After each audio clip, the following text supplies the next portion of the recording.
Hey there, my name's Taylor. Whether I'm traveling by air, land, or sea, I want to use my skills and various methods of travel to explore our beautiful planet. Subscribe to join me as I navigate life with my sense of adventure as my compass.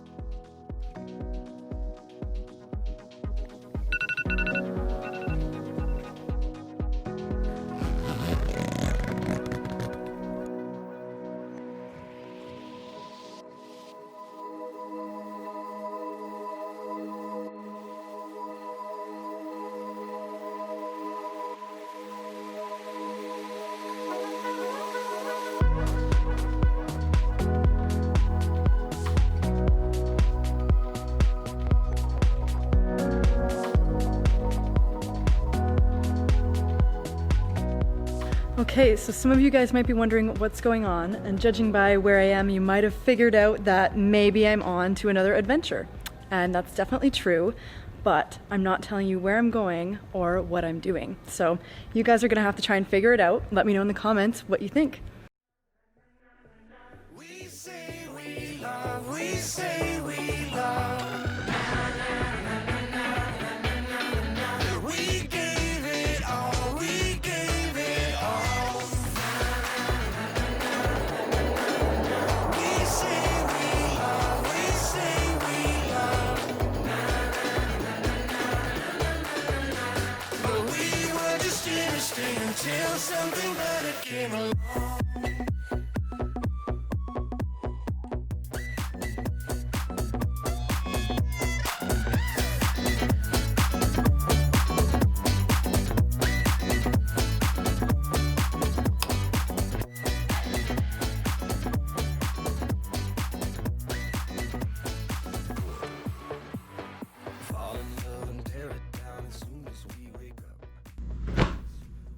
So since I got here, I've just been kind of hanging out in the hotel. There is no mandatory quarantine to come here, but I've just been kind of trying to stay in my hotel as much as I can for a couple days, wait, see if I feel any symptoms or anything, and I haven't, so I'm going to continue on with my plans. Still haven't told you guys where I'm going or what I'm doing, but maybe I'll start out with a couple of hints and see if you can figure it out on your own.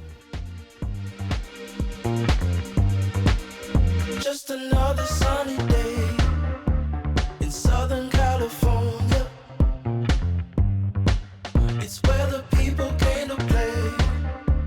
Don't let them transform you. Oh. Come and see what you've been missing on a little slice of heaven. It's the only place we're living. All right, you know what? I think it's time to tell you guys what my plans are. So, I'm here in Long Beach, California. I'm looking to upgrade to more of a blue water cruising boat, one that I can live on that's a little bit bigger than Somerset and can take me a little bit farther. There is a particular boat here that I'm looking at. It's a 1988 Irwin 38. And what made me come here to look at this boat in particular is I like the older style. My van's an 89, my bike's an 87, my sailboat's a 78. So I really love the character that comes with that age.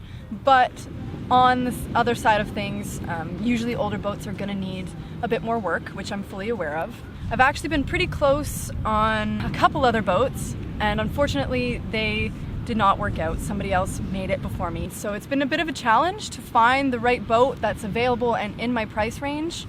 So that's what brings me here to this one. So I really had kind of high hopes for this boat. I had been talking a lot to the broker, and I really felt like it was kind of what I was looking for and what I wanted. Unfortunately, after having a look at it and getting a surveyor to take a look at it, it ended up being a bit of a nightmare. The seacock valves were frozen, all the through hulls would have to be redone. All of the hoses were not the proper rating. They're all been just totally screwed up. And a lot of the rigging was not ideal for something that is going to be doing kind of quite a few miles. And ultimately I knew I was prepared for potentially, you know, up to 10 grand in repairs on an older boat. because hopefully you can get them for a bit cheaper. But the surveyor said that this is looking like it was probably going to be a bit more than that. I'm not ready for that much of a headache and that much work. I want to be able to get on it, live on it, and do some work and go. It's really unfortunate because the boat wasn't really represented well. To be honest, I didn't get that full information about the boat until I got here and physically got to see it and got somebody to look at it.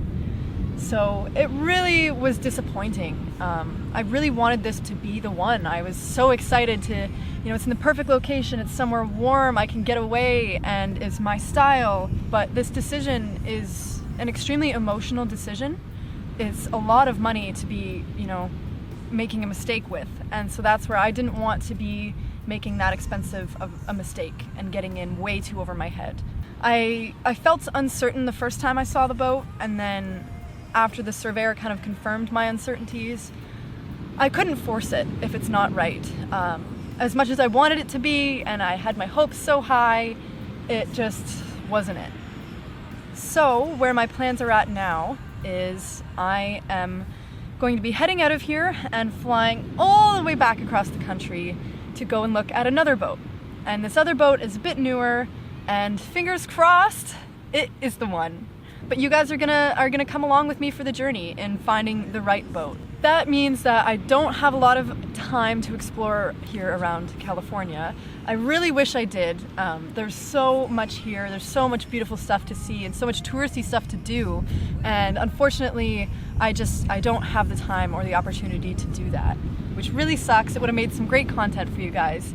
But right now, my main focus and my main mission is finding the right boat. So let the adventure continue. After a bit of a disappointing day, I did some touring around the beach to try and raise my spirits.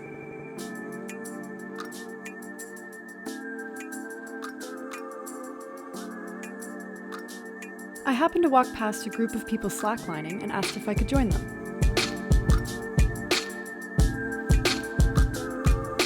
They had a Highline set up as well, which is even more difficult and something I've never tried before. So I just stuck to the regular slackline at first.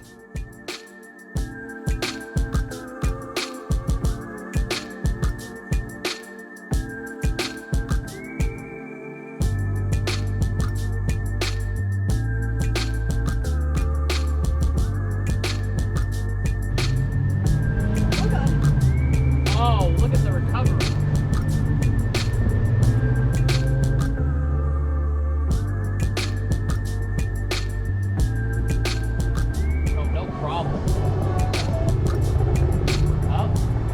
First test of adversity. It wasn't very long before I wanted to give the Highline a shot.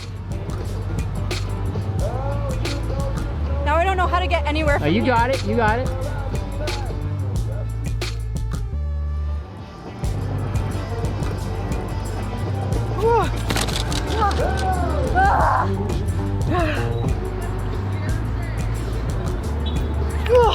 How do you get yourself a butt? I don't have any upper body strength.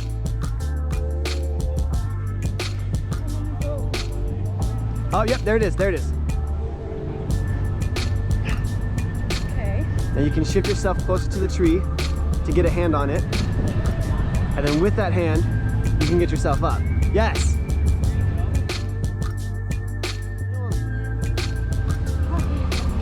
This is fucking scary. Right?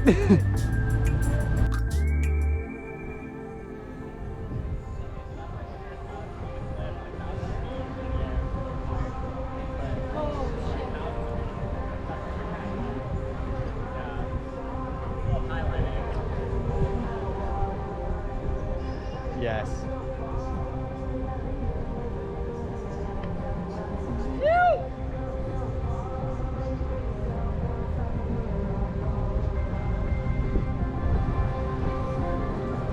Holy shit.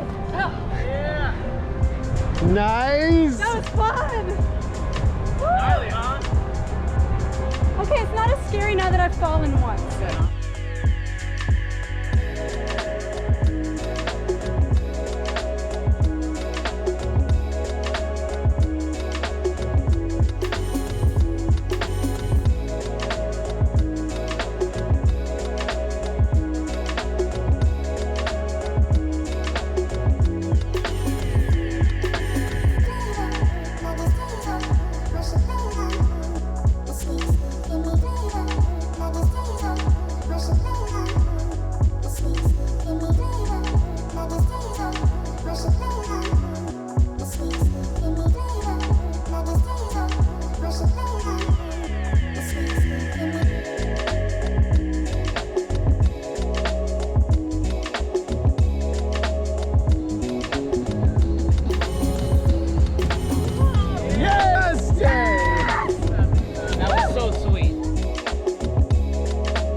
Getting to spend the afternoon hanging out with some amazing new people was a great way to end the day on a positive note.